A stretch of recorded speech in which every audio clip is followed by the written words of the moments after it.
सध्या राज्यात पावसाचा जोर कमी झालाय। काही भागात तुरळक ठिकाणी पाऊस पडत असल्याचं चित्र दिसते। गेल्या काही दिवसात राज्यातील अनेक भागात मोठा पाऊस झाल्यामुळे नदी नाले दुथडी भरून वाहत आहेत। धरणांच्या पाणीसाठ्यात वाढ झाली। अशातच आता पुन्हा राज्यात वादळी वाऱ्यासह जोरदार पावसाची शक्यता वर्तवण्यात आली आहे। पुढील 2 ते 3 दिवस राज्यात वादळी पावसाचा इशारा हवामान विभागाने दिलाय। हवामान विभागाने दिलेल्या माहितीनुसार छत्रपती संभाजीनगर, परभणी, बीड, हिंगोली, नांदेड, लातूर, धाराशिव, चंद्रपूर, गडचिरोली, गोंदिया, नागपूर आणि यवतमाळ या जिल्ह्यांना सतर्कतेचा इशारा देण्यात आलाय। या भागात वादळी वाऱ्यासह मुसळधार पावसाची शक्यता हवामान विभागाने वर्तवली आहे।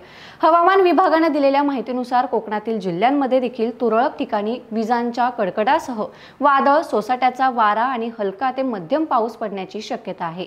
मध्य महाराष्ट्र, मराठवाडा आणि विदर्भातील जिल्ह्यांमध्ये तुरळक ठिकाणी विजांच्या कडकडाटासह वादळ, सोसाट्याचा वारा आणि हलका ते मध्यम पाऊस पडण्याची शक्यता आहे।